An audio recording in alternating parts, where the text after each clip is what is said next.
I think Travis Hunter is going to be the rookie of the year. And I'm not biased at all. Is Kevin Ostrich biased about the MVP? We're going to find out here today on Locked On NFL. The barbershop is open and Tony Wiggins has a chair for you. He's ready with some real NFL talk.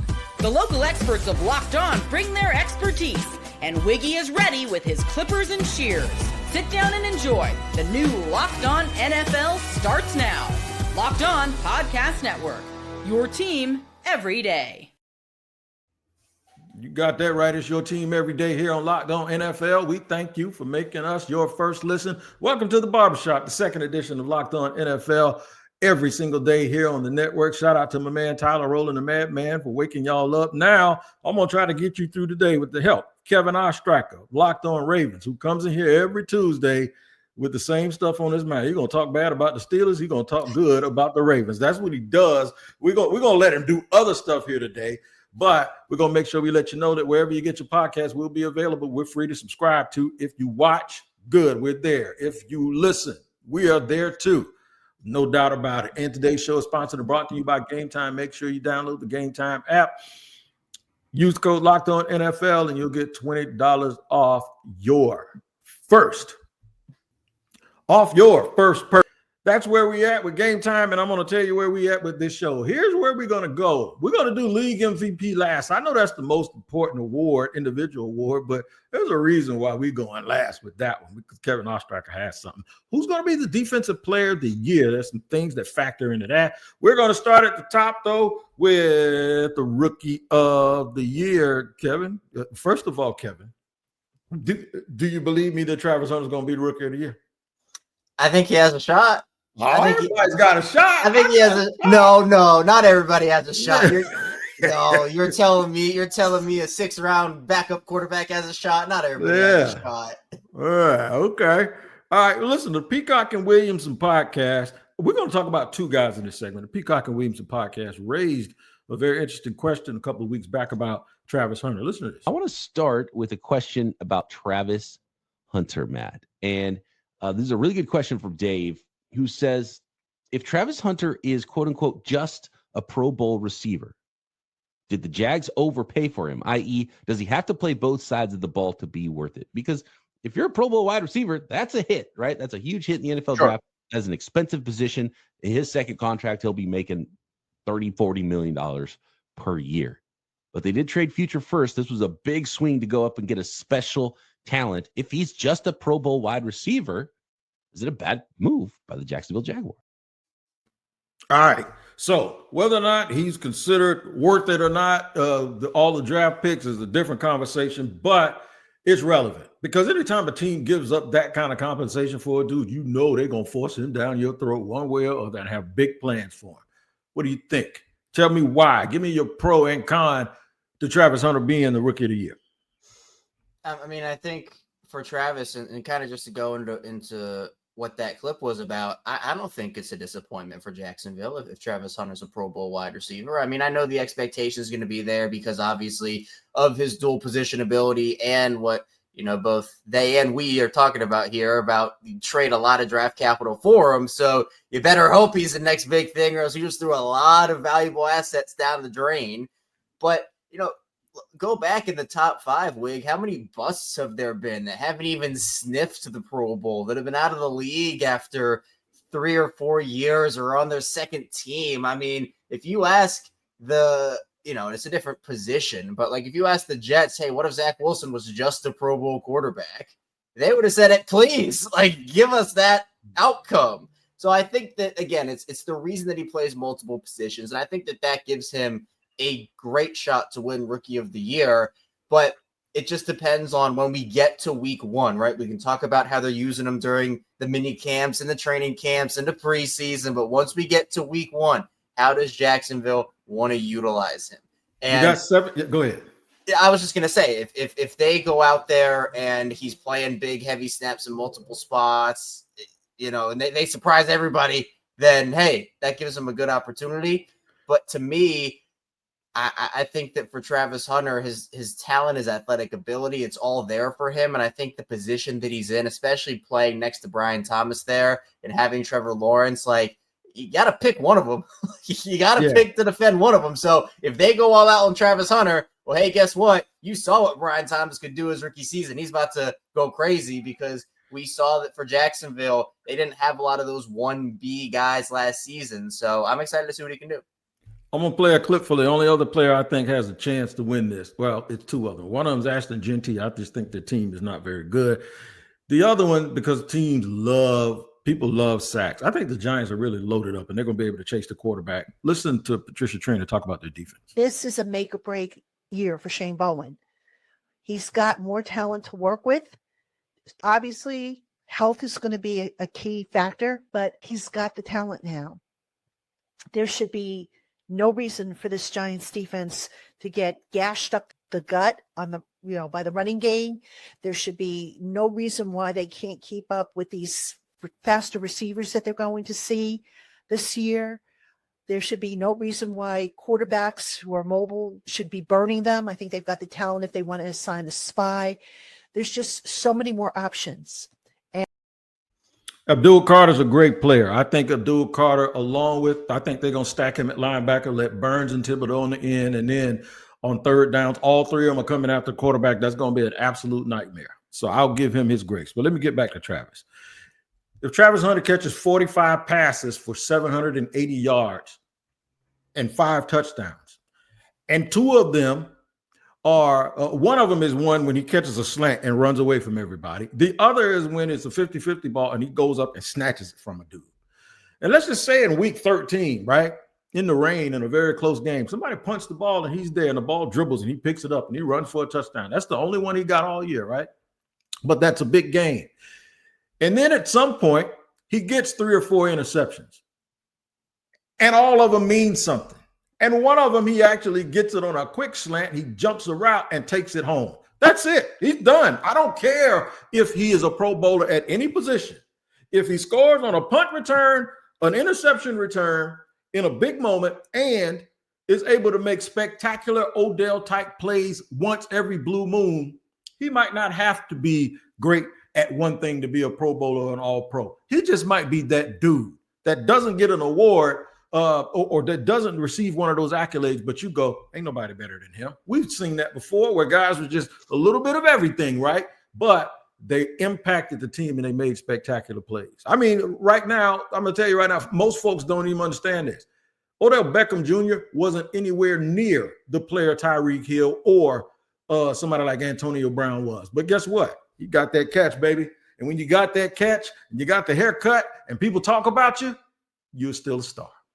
Yeah, I mean, I think that moments matter, right? And I think that some people just want to look at stats and that doesn't provide all of the context. I mean, I think that for Travis, he has a great shot to win at least one of those awards. I mean, he has a shot to win one of them, especially if he gets high snaps there. And you mentioned Ashton Genty, who is my pick for Offensive Rookie of the Year this year. Right, I'm just going to level with you. That's my guy for right, offense. right. But I agree with you. Like, the team's not good, and he'll have to do a lot to heavy lift that team because people also factor in, and I guess this is more an MVP conversation, but it can be true for Rookie of the Year as well. Factor in where the team is at and how good they are or not. You know, if the Raiders win 2 games this year and the Jaguars win 8 and it's a better year for them, well, you know, Travis Hunter contributed more to winning than Ashton Genty did. And so for Offensive Rookie of the Year, that's a conversation that you do have to have. It's not the be-all, end-all. I think it means more when it's the MVP, but I think that if Jacksonville has a resurgent season and you can truly point to Travis as a big reason for that, which I'm anticipating you will be able to, that gives him a pretty good shot to win at least one of those awards, depending on, you know, where he has higher performance. It'd be crazy if you won both of them, though. It'd be crazy if you won both of them. Well, just give Rookie of the Year. Don't worry about offense. It's the same person. You come up here. You get both of them. They got one Rookie of the Year. That's it. Look at my finger. Look at my finger. Come here. You come here, son. You're going to get both of these awards. All right, look, this is what we're going to do, man. We're going to pivot to Defensive Player of the Year, and this is getting hard. This is where it gets tough. And then we're going to end up with MVP, and I'm going to let Ostricher sit there and let y'all talk. I probably won't say nothing. I'll probably come back from a little break and just tell them to go ahead and start talking about Lamar Jackson. That's what we're going to do. Here today on Locked On NFL.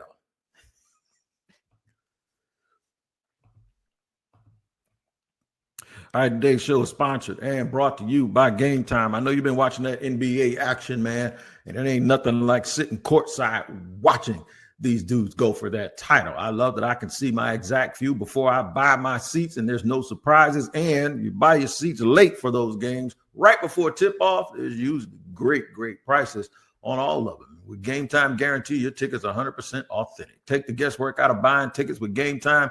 Download the Gametime app, create an account, and use the code LOCKEDONNFL for $20 off your first purchase.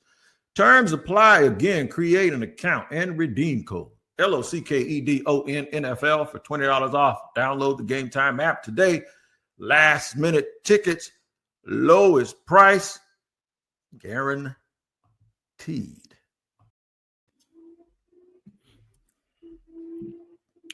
All right, there, Kevin Ostrich here with me, Tony Wiggins, on Locked On NFL. I have just told him Travis Hunter's going to win every rookie award, and he ain't got nothing to say about it, but that's all right, because that's my job here. Defensive Player of the Year, it's hard, because the two people that I think are actually the guys, I mean, I could have gone with, say, Kyle Hamilton, who I think is going to have a huge year. I could have gone with a number of different players.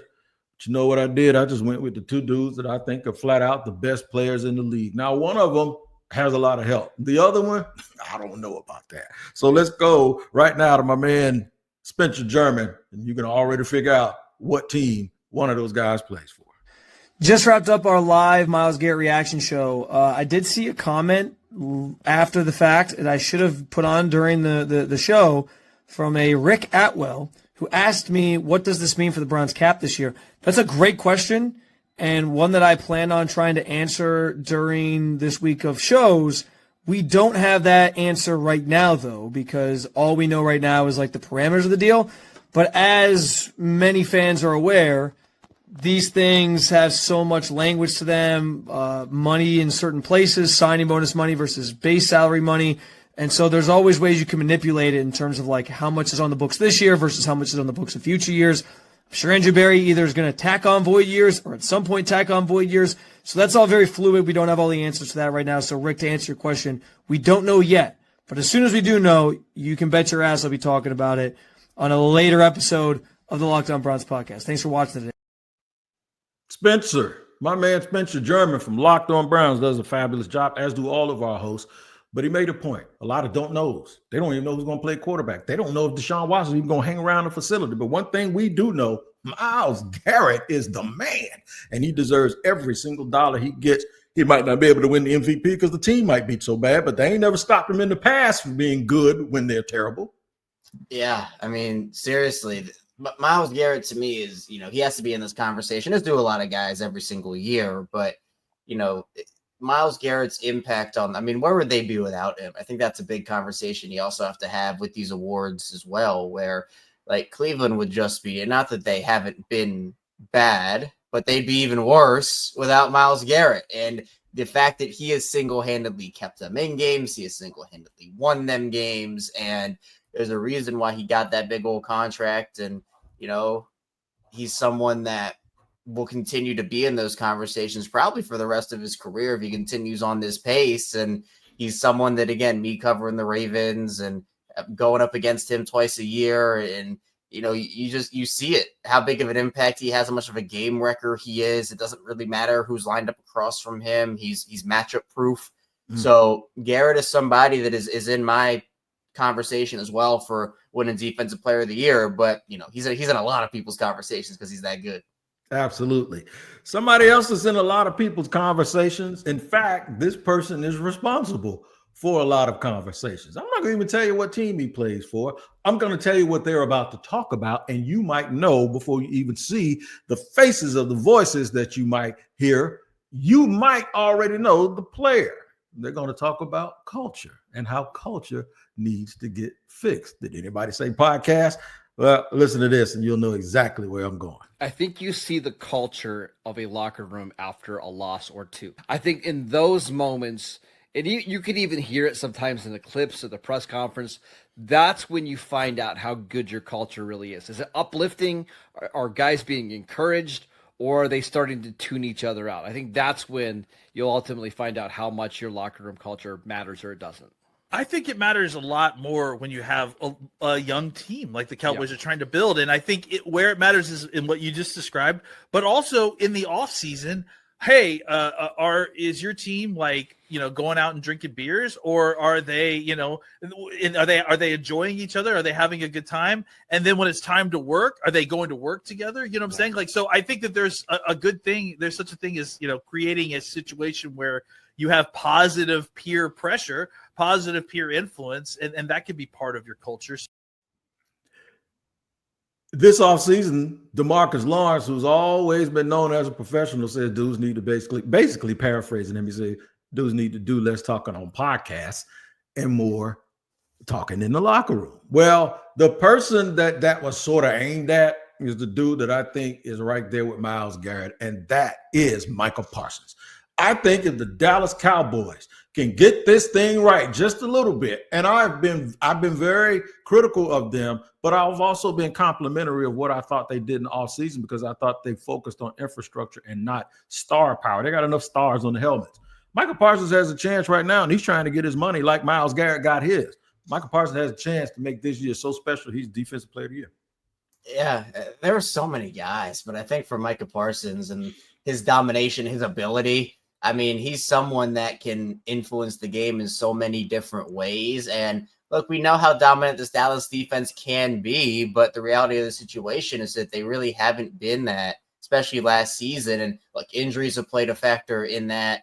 Guys falling off a cliff in terms of production and impact have played a part in that as well. There's been some turmoil. It's just the whole 9 yards with them right now. But what has stayed consistent is Michael Parsons. And so you add some pieces around him, you shuffle in some guys. I also think the offense being better will help the defense because you add George Pickens, you get Tyler Booker. I know you lose Zach Martin, but sometimes like offense and defense does go hand in hand, and it might not be that first thing you think about and you look at, but if offenses can sustain 8, 9, 10-minute drives, keep the defense off the field, keep them fresh, keep them rested, that helps everybody. And especially a guy like Michael Parsons, who we know his motor is running at 120% every single snap for the most part. So he's a guy that I think, look, so many guys are in the conversation. Micah, to me, is at the front along with a couple other guys. Miles Garrett is one. You mentioned Kyle Hamilton. You always got to put TJ Watt in there. Like, we could go on. Aiden Hutchinson, like him coming back, Max Crosby. Like,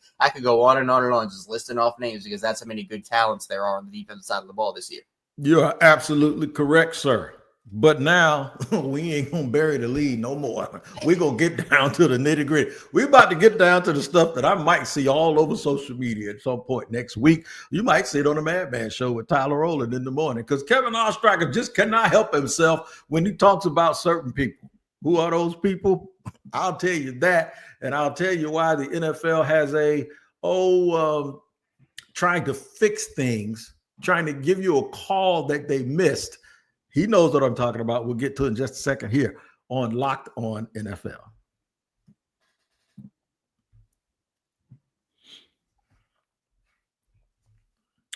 There are two groups of people that are probably very, very upset or were upset last year, at least until Philly won the championship. One of them is the Eagles, right?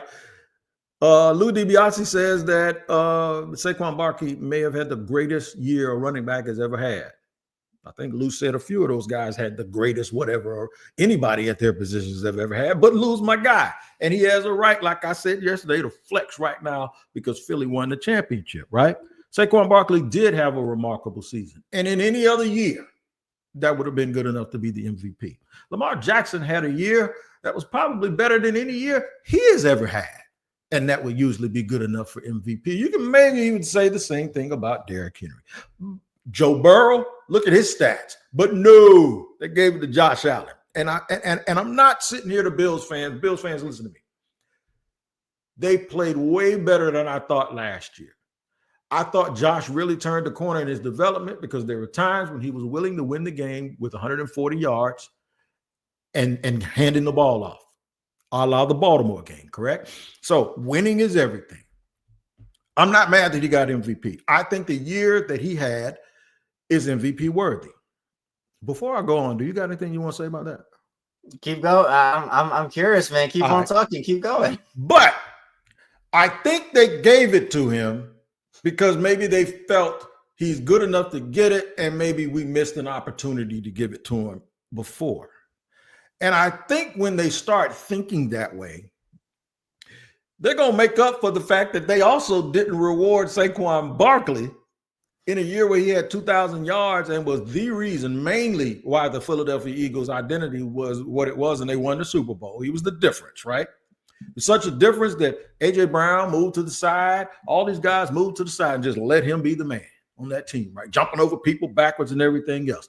You know what the NFL might do? Since I don't think Barkley's going to win it this year because ain't nobody winning it 2 years in a row. And plus, I think they're going to decrease his role a little bit. They're going to stop giving it to quarterbacks.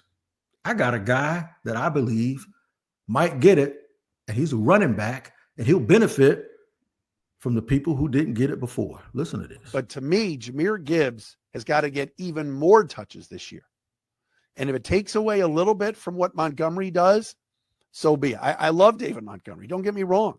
But Jir Gibbs is a special talent. And you love the fact that Dan Campbell gave him some love and said he had a great OTAs as well. He wants to keep getting better, despite making the Pro Bowl last year, being an all-pro player as a running back. The sky is the limit for Jir Gibbs. And I think why not shoot for trying to get to Saquon's level and trying to put up those type of video game numbers like Saquon Barkley did last year. I took my glasses off, Ostriker, because you see what I did? Do you see what I did? I took the NFL and their ways of, all right, we missed that one, but we'll give it back to you. Combined with the fact that Matt Derry says that Gibbs needs a bigger workload. He's explosive. If they come back and he does that, I'm telling you, he's going to get it. He's going to get it. And after you tell me who you're going to get it, you tell me who you think's going to get it, and I'm going to let you have the floor. I mean, again, a lot of guys here. I mean, again, last season for Lamar, at least Saquon got Offensive Player of the Year. We saw Lamar have one of the best seasons we've ever seen a quarterback have, and he has nothing to show for it. It's been just kind of cast by the wayside. Josh got the MVP, who was deserving. Saquon got Offensive Player of the Year, who was deserving. But Lamar Jackson was also deserving, and I think that it's a travesty that his season was not rewarded, even if it wasn't with the MVP, with Offensive Player of the Year. And look, I think when you look at the conversations around Josh and Lamar last season, you know, both guys had arguments and both guys had cases. You know, I went over it for months and months and months over on Locked On Ravens. And, you know, essentially it didn't go Lamar's way. And I think to me this year, you know, if Lamar has a season like he did again, you can't not give it to him for the second year in a row. And that is factoring into the guys. You know, you mentioned Gibbs and Saquon. Josh Allen will be in the conversation to repeat, I'm sure. You mentioned Joe Burrow and his numbers. Like, there are a lot of guys that are worthy of it. And again, it's all relative on performance, but, you know, with it being a quarterback award, you know, you're trying to get the NFL out of their ways. I think the NFL will stay with their ways.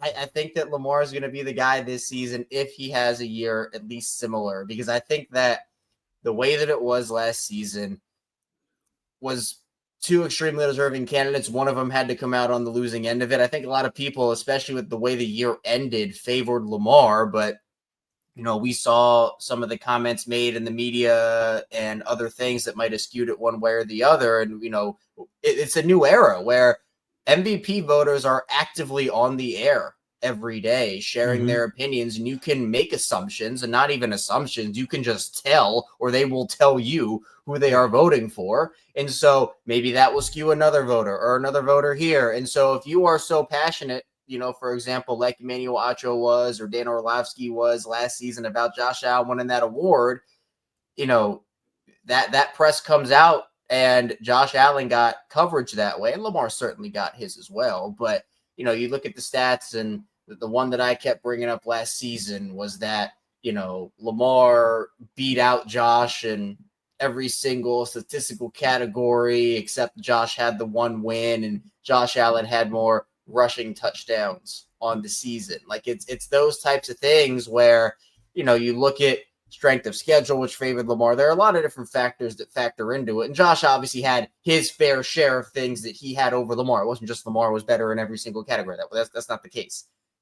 But to me, It kind of reminds me, if you go to the NBA, of Nikola Jokic and Joel Embiid over the past handful of seasons, where Nikola won it back-to-back, and then Joel Embiid, they wanted to give it to Nikola had the better year, but they gave it to Joel Embiid because he also had a great season, and they're like, okay, some voter fatigue probably came into this, and then Nikola came back the next year and won it. I think that will be what happens this year, and Lamar will win his third MVP.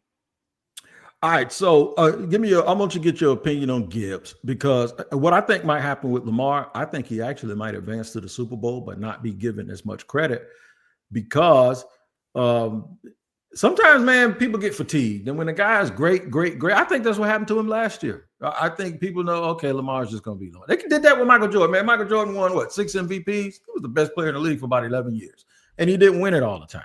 Let me get you on Jahmyr Gibbs real quick, and I'm going to tell you his numbers. 432 carries over 2 years, 2,357 yards, 5.5 yards per carry combined with those 2 years, and 26 touchdowns rushing. Another 5 touchdowns catching over that period of time, which gives him 31. And the dude has 833 yards catching and 104 receptions. I just think we're going to get past people looking at Detroit like this up and coming team and sitting back going like, waiting, okay, let me see if y'all really going Detroit or not. And people are going to have to realize how good Jahmyr is. If he has this kind of explosiveness, this dude is average. This is Barry Sanders-like. And I know that's sacrilegious to mention that, but I am talking about a Detroit Lion player here, so I can do it. 5.5 yards per carry since he's been in the league. And it ain't all just because the holes are big. And I know he's running behind Panay Sewell and all those dudes. So I see this dude make people look stupid in the open field, bro. And he has this acceleration and a way to protect himself. And if they give him a little bit of a bigger load and he gets over 2,000 yards again with 20 touchdowns, I'm telling you, man, this might be the year that not only they try to right these wrongs from a who we gave it to perspective, they might try to right the wrongs from just making it a quarterback award and say, no, we got to give this award to Jahmyr Gibbs. So that's my outlier choice to be the MVP, but I would agree going into the season, I'm sure FanDuel agrees that Lamar Jackson probably is the dude that's the favorite to win it. Jaden Daniels also has to be considered in there somewhere, but we got to hold on. I know the host tomorrow, David Harrison, he gonna tell me where was Jaden Daniels in that conversation. But there you go, man. Good show today, Kevin Ostrich. I told you if you wait long enough, I was gonna let you eat your cake, right? Let's go. Let you have your dessert, man. No, but great talk. It is a way too early predictions, but that's what we're doing right now. Make sure you're checking the FanDuel for those odds on all of those things happening. Also, your second listen needs to be locked on NFL scouting with Kyle Krabs and Joe Marino. Great job of letting you know who's on what rosters, what teams lack what.